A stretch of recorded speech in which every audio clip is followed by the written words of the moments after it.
Situé au cœur du premier arrondissement de la commune de Libreville, sur le pont de Guégué, impose un repaire de mémoire dédié à un chapitre de l'histoire militaire de novembre 1940 qui trace les blessures, atrocités et décès ou les affrontements inattendus opposant les forces fidèles au régime de Vichy contre les ralliés du général de Gaulle ont marqué un épisode décisif au Gabon.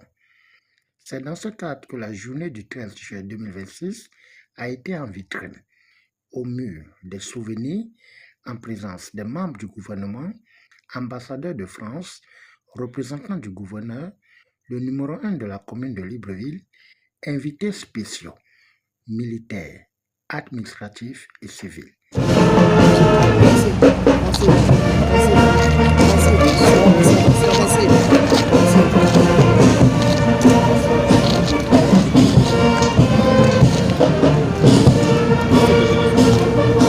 Sur ce site où nous allons commémorer un événement historique, la bataille de Libreville, symbolisée par la stèle du mur du souvenir que nous inaugurons ce jour.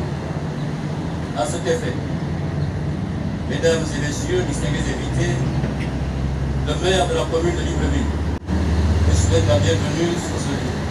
Nous ne pouvons que nous réjouir de sa résurgence mémorielle. À travers le site, les plus hautes autorités de notre pays ont eu l'ingénieuse idée de lui consacrer dans notre capitale un lieu du souvenir, chargé d'histoire et de symbole, un devoir de mémoire que nous saluons. Mesdames et messieurs, distingués invités, la bataille de Libreville a failli se perdre à jamais dans les méandres de l'histoire. Pour conserver sa mémoire, notre capitale a été gratifiée d'un édifice architectural de toute beauté. À partir d'aujourd'hui, ce lieu devient à la fois symbolique et mythique. La relation franco-gabonaise, nous la souhaitons toujours plus florissante et fructueuse. Après l'allocution d'ouverture de Jeuneba, numéro 1 de la commune de Libreville, le tour est revenu au représentant officiel des anciens combattants du Gabon, le général de brigade Bruno Eyingi, l'ambassadeur de France et enfin Brigitte Okanawa, ministre de la Défense, de dresser un tableau mosaïque suivi de la revalorisation de l'histoire coloniale. Le lieu où nous sommes retrouvés, où nous sommes réunis aujourd'hui, est un site de recueil. Un lieu où conjuguent les valeurs du sacrifice suprême, d'engagement et de professionnalisme. C'est l'occasion ici pour moi de remercier les compagnons mémoriels au nom du ministre d'État, ministre de la Défense nationale, Madame Brigitte Okanawa ici présente. C'est aussi un site touristique. Au regard de la qualité de cet ouvrage qui contribue à la beauté de notre chère capitale, Libreville en pleine mutation. Et les forces françaises libres qui ont rallié le général de Gaulle s'affrontent. De Mitsig à Lambaréné, plusieurs localités du pays sont touchées par les combats, avant que ceux-ci ne se resserrent ici même, sur ce pont, où ils furent terribles. Au prix d'une cinquantaine d'hommes tombés au combat, le 10 novembre, Libreville est enlevée et le ralliement du Gabon aux Alliés est scellé. Jusqu'au bout, les forces françaises libres ont tendu la main à leurs adversaires, qui étaient aussi, cela a été rappelé, des compatriotes. Le général de Gaulle avait souhaité en effet qu'une liaison soit maintenue avec les forces vichistes pour leur donner la chance de pouvoir se rendre et ainsi éviter que le sang y coule. De cette période, on retient souvent les noms célèbres de Leclerc, de Koenig. Mais ce lieu est avant tout destiné à la mémoire de ceux que l'on connaît moins ou qu'on ne connaît pas. C'est ici que les destins se sont croisés. Que les idéologies opposées se sont affrontées et que les vies ont été bouleversées.